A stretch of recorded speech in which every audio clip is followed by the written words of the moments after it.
Thank you, Frederic, for the very kind introduction and for the invitation to VegFest. It's a great pleasure to be here. So I'd like to talk about what I think is an exciting frontier in animal rights theory. As many of you will know, animal rights theory has traditionally focused on all the bad things we do to animals, and so has typically focused on identifying and criticizing the treatment of animals in factory farms or in labs or in zoos and circuses. And the result has been a set of, if you like, negative injunctions. Thou shalt not harm, kill, confine, experiment on animals. And we now have a very rich and sophisticated and persuasive, in my view, literature about why we should not treat animals in those ways. But animal rights theory has not talked nearly as much about how we should relate to animals. What kinds of relationships should we have once we stop exploiting them and harming them? And there's surprisingly little written on that. Tom Regan, one of the great animal rights theorists, was asked why he doesn't say more about how we should relate to animals. And his response was that that's an issue for a better day. That in today's world, there's just so much suffering that our exclusive focus should be on stopping the suffering, and then later on, decades down the road, we can have the luxury of asking how we should relate to animals. But a number of us no longer find that a satisfactory answer. And I think there are lots of good reasons why we should be focusing now on the question of how we should relate to animals. One is just a straight motivational reason, that if your exclusive focus is on suffering, we know that motivates a lot of people, probably many of you here in the room, to stop the suffering of animals. But other people need different kinds of motivations to get involved, and we know that positive motivations about creating a better world is more motivating for some people than the negative motivations of stopping suffering. But also, I think there's strategic reasons that if we think about what kinds of relationships we should have, what kinds of positive relationships we should have with animals, that might suggest new areas and sites for animal advocacy. If animal advocacy is just about stopping suffering, then that suggests a certain set of arguments, but also a certain set of strategies and tactics and locations for animal advocacy. But if we're also interested in what kinds of relationships we should construct with animals, then that might suggest other avenues for animal advocacy, and I'll talk about that at the end. Okay, but for a variety of reasons, several of us have become interested in the question of developing a positive account of what would be good relations with animals. And that's what Sue Donaldson and I tried to do in our book, Zoopolis. And the book starts from a very simple thought. It's actually kind of embarrassingly simple, which is that in order to figure out what kinds of relations we should have with animals, we need to ask what kind of relationships they want to have with us. So, as I say, that's a very simple thought, but it's surprisingly how rare that question has been asked in animal rights theory. You can read books and books on animal rights theory where people do not ask the question, what kinds of relations do animals want to have with us? And if you think about that question even for a minute, it'll be clear that there's no one answer that's going to work for all animals. Different animals are going to want to have different relations with us. So one simple illustration of this would be to compare dogs with wolves.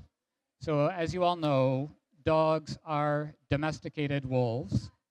So from the point of view of their basic physiology, their DNA, their biology, their physiology, their nervous systems, and so on, they're essentially the same animal.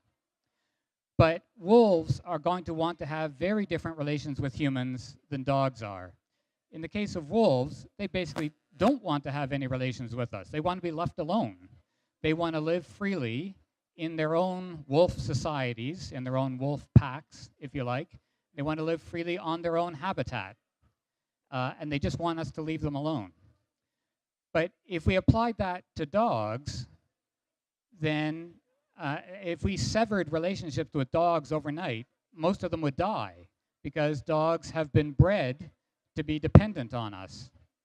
And so dogs are going to flourish. Whether dogs flourish or not is going to depend on how they are treated as part of a shared society with us.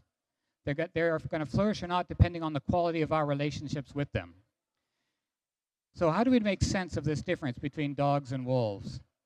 So the obvious difference is domestication. And I think we really need to think through the consequences of domestication. So as a result of domestication, a number of different animals have been taken out of the wild and have been selectively bred over hundreds of years, or thousands of years in some cases, to be able to live and work alongside us. So we have brought animals into our society to live and work alongside us for hundreds of thousands of years. So, and I mean, this is explicit in the very term domestication. Domestic, from the domus, the Latin, meaning the home. We have brought animals into our homes. So for thousands of years, we have been living in interspecies homes, interspecies neighborhoods, interspecies workplaces. We have lived and worked alongside domesticated animals for a long, long time. And so I would describe that as we have brought animals into our society. We have made them members of our society. And as I say, they are going to flourish or not depending on the quality of their membership in our society. The problem is, as you all know, that we have brought them into our society essentially as a caste group to serve us. We've brought them in to serve certain purposes, and we've had different purposes for domesticating animals. In some cases, it's to labor for us as beasts of burden. In some cases, it's to provide food or clothing. In some cases, it's to provide companionship. In other cases, it's to serve as subjects of research experiments in labs. So we had a variety of purposes for which we have domesticated animals, but all of them treat domesticated animals as a caste group to serve us, and that's unjust. But what does justice require? On my view, on the view that Sue and I defend in Zoopolis, we need to recognize them as full members of society, not as a caste group, but as full members of society. And so what does that mean? Full membership on our story has at least two core ideas.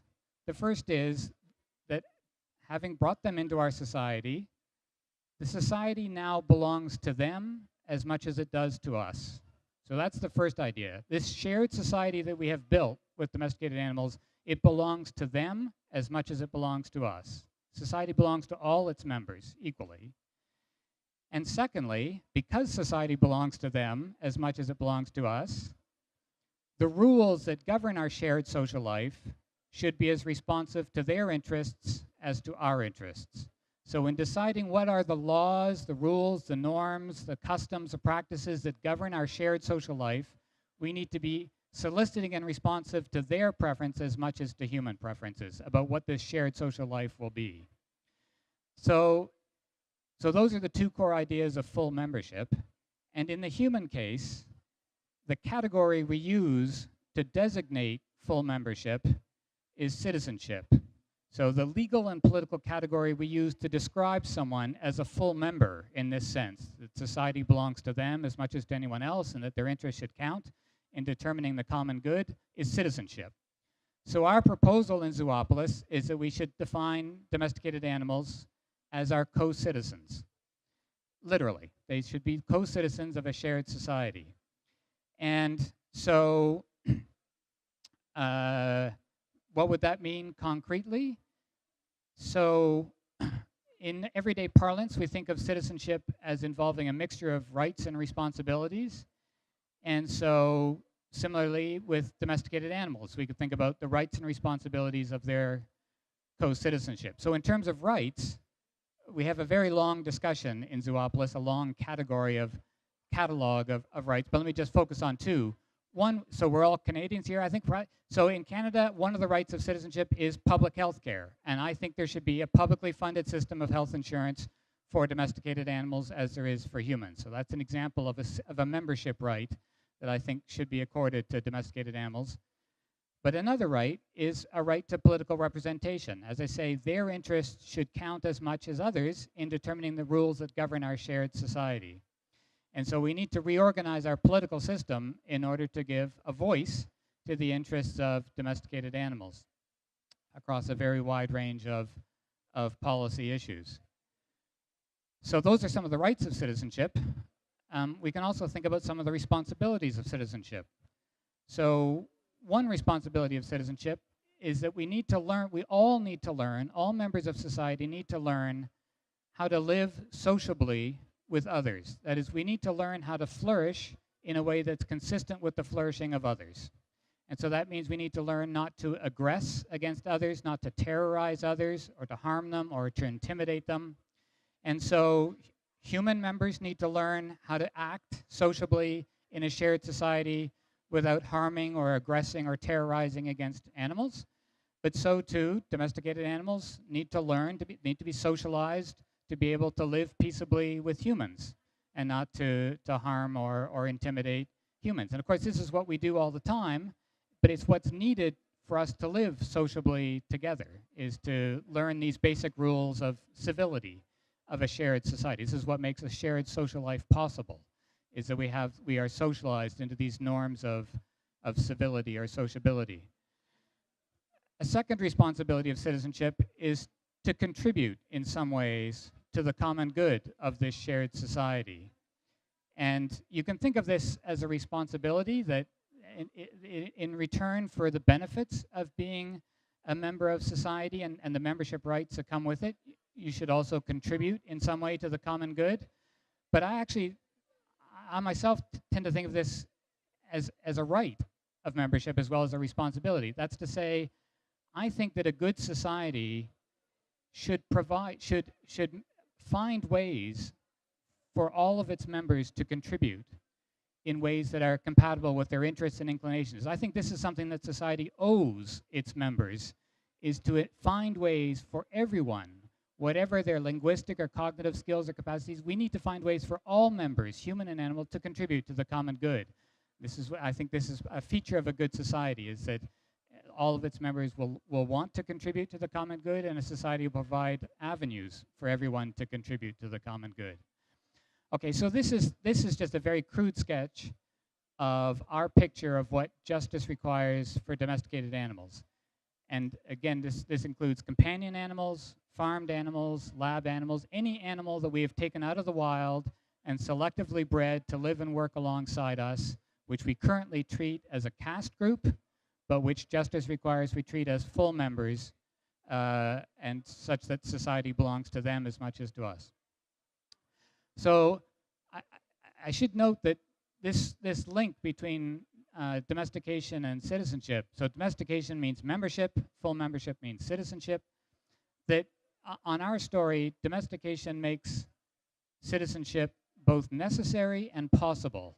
So domestication makes citizenship necessary because having taken them out of the wild and bred them to be dependent on us, and having brought them into our society, we have a moral obligation to make this shared society responsive to their interests. So since we took them out of the wild and brought them into our society, we now owe them morally full membership. But domestication also makes it possible for us to have these kinds of citizenship relations with domesticated animals, because citizenship is a social relationship. It's a cooperative relationship. It requires, for example, that we be able to exist in physical proximity with each other. So I need to be able to stand with some peace and security beside a dog, a cow, a sheep, an ox, or whatever. So we need to be able to exist in physical proximity. We need to be able to have trust in each other, that we're not going to harm each other. We need to be able to communicate in some ways in order to develop shared expectations about the norms that govern our interaction. And those are actually, if you think about it, quite striking capacities. We are not able to have these kinds of peaceful, sociable, communicative, trusting relations with most animals on the planet. But we can have those relationships with domesticated animals, because it's only animals that have those capacities for interspecies sociability that can be domesticated in the first place, right? So sheep and oxen and cows and dogs, they could only be domesticated because they could come to trust us, to communicate with us, to have this physical proximity with us. So we know that we have the capacities for interspecies sociability that makes it possible to have a shared social world together in which we can flourish together, in which we can flourish without harming each other. We know that we have those capacities for sociability because domestication presupposed them and has, generally speaking, strengthened them. That over the course of many centuries of selective breeding, these capacities for interspecies sociability have been strengthened in most domesticated animals. As I say, we have thousands of years of this experience with this kind of interspecies sociability. Of course, I mean, the tragedy is that, domesticated animals were able to be, because they were able to trust us, that's what made domestication possible. And then we exploited the fact that they trusted us to then create these horrible systems of animal exploitation. So we have abused their capacity to trust us, to coexist with us peacefully in physical proximity and to communicate. We've horribly abused that capacity. But if you think about it, it's actually an extraordinary capacity, the ability for humans and domesticated animals to have a shared social world together and to live peaceably and sociably with each other. And that provides the basis, I think, for, as I say, mutual flourishing if we shift from viewing domesticated animals as a caste group to instead thinking of them as full members of society. Okay, so that's a very crude sketch, as I say, of our story about how we could rethink our relations with domesticated animals to refound them on norms of justice rather than exploitation. And I hope some of you at least will find that intriguing or appealing. There are obviously some worries about this story, and so let me just mention two that some people might have and that have been expressed to us.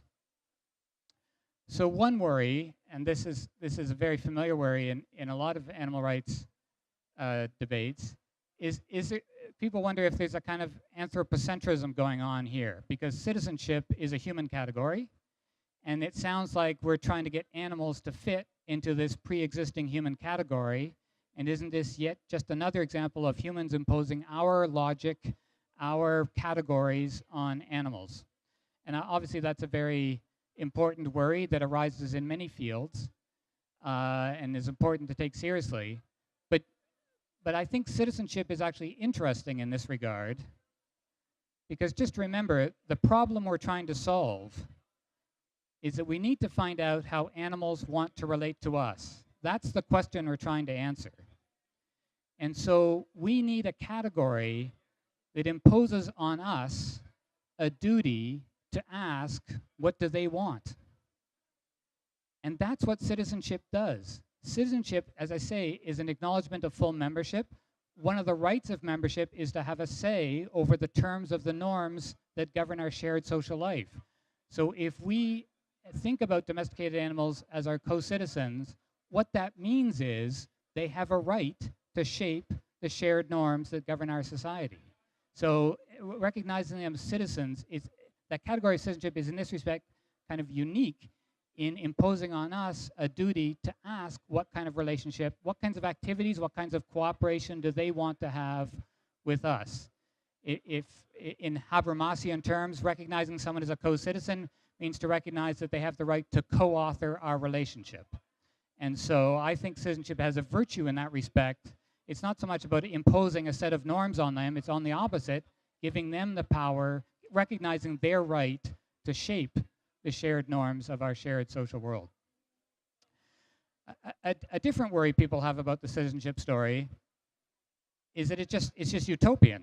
So we live in a world in which we're just treating animals as a caste group, and in many ways that system of animal exploitation is actually growing bigger and bigger. The number of animals being harmed and exploited is growing all the time, and projections are it's going to continue to grow.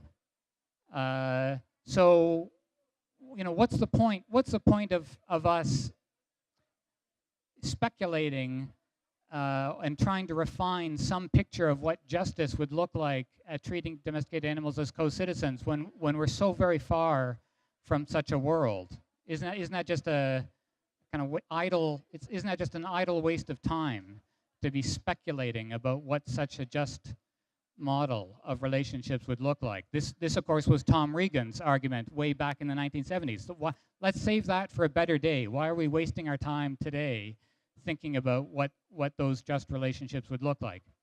So part of my answer, as I say, is that I think some people can be inspired and motivated to get involved by having an attractive picture of what this future would look like. But I also think, as I said before, it suggests new areas for animal advocacy. So if this is what justice requires, is creating relationships of full membership with domesticated animals, then we can start to ask, what can you and I do here today to start implementing this idea of domesticated animals as full members of a shared society? So what are some of the sites, what are some of the spaces in which we can start to ask this question, what kinds of relationships do domesticated animals want to have with us? And so Sue and I are interested in some of our work after Zoopolis in farmed animal sanctuaries. So this is a new, many of you will be familiar with this. This is a rapidly growing phenomenon in North America of people setting up sanctuaries for formerly farmed animals. And when they were first set up, the first one's about 30 years old in upstate New York, the original farm sanctuary, it was mainly focused on just avoiding suffering. That's the way it described itself, it was just a place of refuge where animals would not suffer. But I think it's become clear that farmed animal sanctuaries can actually be much more than that. They can be sites for learning how domesticated animals want to relate to us. We could view them as sites of, if you like, proto-citizenship. And we can try to organize farmed animal sanctuaries in order to explore, in order to give domesticated animals choices about what kinds of activities they want to have with us. Who do they want to relate with socially? What kinds of work or contribution might they like to make to a shared social life together? Do they want to socialize with members of their own species or across species? There's a whole set of questions we can ask of domesticated animals about what kinds of relationships they want to have with us. And farmed animal sanctuaries are actually one of the very few places that can be used to ask that question. And so we could think about farmed animal sanctuaries as kind of prefiguring the world we want to build.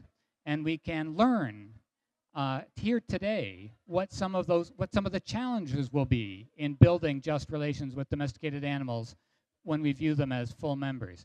And I think this is important because I actually think this is true of every social justice movement. I think social justice movements always have, if you like, a duality. On the one hand, they're offering a critique of the status quo, which in the animal rights case is a critique of the suffering we impose on animals. But social justice movements always also have a positive alternative. They are committed to the idea that another world is possible, and that therefore social justice movements always they have a prefigurative dimension. They always try to prefigure in their own activities the world they want to see coming about. Social justice movements are always prefigurative in this sense. And I think that's a question we should be really seriously thinking about. We as individuals, as groups and associations, as neighborhoods, as societies, how can we start to prefigure a world of just relations with domesticated animals? And I think that this citizenship model actually helps to suggest different sites where we could engage in these kinds of experiments in showing that another world is possible. So just briefly, that's what I mean by a citizenship perspective on justice with domesticated animals. Let me just briefly note, of course, that most animals on the planet are not domesticated, and so we also have to think about what kinds of relationships do non-domesticated and do free-living wild animals want to have with us. And so we have another part of our book is devoted to that question. The citizenship model is not going to work for them because with most non-domesticated animals, we can't have these intimate, cooperative, communicative, trusting relationships. We need some other mechanisms for figuring out how they want to relate to us. And so our story is that in the case of truly wild, or what you might call wilderness animals, that what we should think of them as having the right to live freely, apart from human beings. They should therefore leave them alone, but that includes respecting their habitat. And so we should think of wilderness animals as having habitat rights, so the right to live autonomously in their own societies on their own habitat, and we call that sovereignty. So we should think about wilderness animals as having a certain kind of sovereignty, by which mean the right to live their own lives freely on their own territory, which we should respect. We shouldn't colonize it, develop it, take it over. It's their territory, not ours. A more interesting case, more difficult case, is about the non-domesticated animals that live amongst us in the city, if you like, urban wildlife, like pigeons or ducks or mice and so on. Their habitat is our habitat. We need to learn how to live together in the same physical space. And so our story there is that we should think of them as denizens. That's to say, we should need to recognize that this is their city too. They are residents of the city. We don't share a social world. We share a physical world with them. We don't share the same social world with them. We don't have the same interspecies sociability we have with domesticated animals. So we need to learn to peacefully coexist with these wild animals with whom we share the city, and we call that denizenship, and it involves a mix of residency rights and basically toleration rights. We need to learn to peacefully coexist.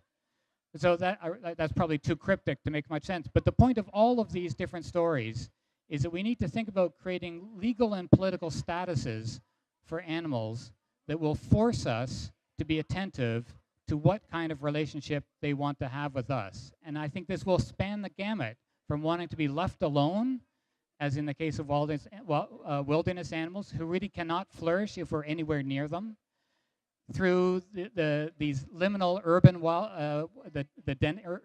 urban wildlife or denizens who actually want to live physically in physical proximity to us, to want to share the same space with us, but in this live and let live toleration mode, to the domesticated animals, for many of whom what they want is actually just is new terms of these intimate, cooperative, communicative, and trusting relationships that are possible in virtue of our interspecies sociability. And so this is, we hope that our story, the citizenship perspective on animal rights, will suggest some interesting avenues for new forms of both animal rights theory and animal rights advocacy. Thank you.